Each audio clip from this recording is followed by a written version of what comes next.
आवाजच्या भाषात वाईट वेळ जाणून बुजून मराठी यांनी आली, पण मी मात्र एका दोरीत मराठा समाज आणलाय, एकजूट केलाय. पुढच्या काळात मराठ्यांचा दरारा कायम ठेवणार आणि मराठ्याला प्रगतीकडे नेणार म्हणजे नेणार. आता आरक्षणातून नोकरी शिक्षणात जातील आणि व्यवसायाकडे सुद्धा मराठा प्रचंड ताकदीनं मराठ्यांच्या पाठीशी उभारून मराठ्यांना आम्ही बळकट बनवणार आहे. आमच्या गोष्टी गावात जाणं माहीत होणं गरजेचं होत्या, गल्ली गल्ली पर्यंत जाणं गरजेचं आणि गल्ली गल्लीतली गावागावातली अडीअडचणी आम्हाला माहीत होणं गरजेचं. म्हणून आम्ही प्रत्येक गावात मराठा सेवक नेमला. 6 जूनच्या महाराष्ट्रातल्या कानाकोपऱ्यातल्या प्रत्येक गावात मराठा आम्ही उभा करणार आहे, प्रत्येक गावात सेवक उभा करणार आहे. मग तो विदर्भात खानदेशात कुणबी असो किंवा मराठा असो, कुणबी आणि मराठा आम्ही एकच आणि ते जोडणार. कोकण, मुंबई, पश्चिम महाराष्ट्र आणि मराठवाडा पूर्ण व्यापून टाकणार. एक सेवा करणारी फळी, मालक म्हणून नाही तर सेवक म्हणून, नोकर म्हणून आम्ही समाजाचं काम करायची बाहेर.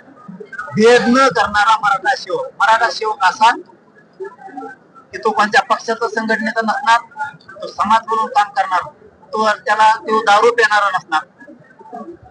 या आमच्या त्यांच्यापर्यंत अटी असणार.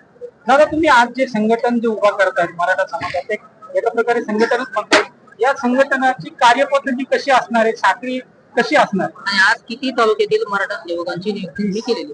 नाही, नियुक्ती नाही. नियुक्ती कोणाची करणार नाही. नियुक्ती केली म्हणजे तो झालाच ना अध्यक्ष नाही. तर काही अध्यक्ष नाही, प्रमुख नाही, काय नाही.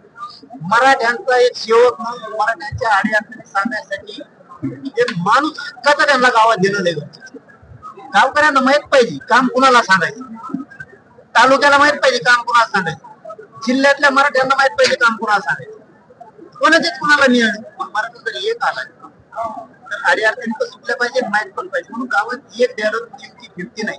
आणि ध्येय काय, मराठा सेवक नियुक्त करायचं काय, त्याचं काम काय, तर हे आम्ही 6 जूनला पूर्ण राज्यात तयार झाल्याच्या नंतर 6 जूनच्या आत डिक्लेअर करणार. पण नेमकी काय भूमिका असणार आहे मराठा सेवक म्हणजे काय?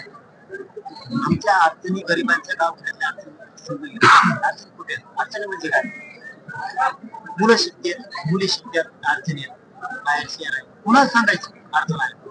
बापाला फोन करून सांगायला लागतं, आईला सांगायला लागतं, भावाला सांगायला यायला वेळ लागतो. मुंबई पुण्यासारखे शहर आहे, कधी जायचं तिथं? तर मराठा सेवक असतील तर 10 मिनिटात ती दवाखान्यात आलं गरीब मराठी, कॉलेजच्या, क्लासच्या, पोलीस स्टेशनच्या, महसूल मधल्या, तहसीलच्या, कलेक्टरच्या ऑफिसच्या, डिस्ट्रिक्ट ऑफिसच्या, व्यावसायिक मराठ्याच्या अडचणी येतात, उद्योगी मराठ्याच्या अडचणी येतात, राजकीय मराठ्यांच्या सुद्धा अडचणी, नोकरदार मराठ्यांच्या अडचणी आहेत, त्याला धमक्या दिल्या जाते, नोकरदार मराठ्यावर दाब टाकला जातो, अनेक अडचणी आहेत. त्यामुळं समस्या जाणून घेण्यासाठी एक सेवक शहरात वार्डानुसार आणि गावानुसार देणं खूप गरजेचं. त्याने जर अडचणी जाणून घेतल्या अन्याय होतो, 2-3 महिन्यात माहिती होणार. आज जर गावात सेवक असला तर गावावर लक्ष असतं. जो आम्हाला सांगायला लागला प्रयत्न नाही सुटले तर आंदोलन आपल्याकडे हत्यार आहे ना. आंदोलन हे किती मोठं हत्यार आहे.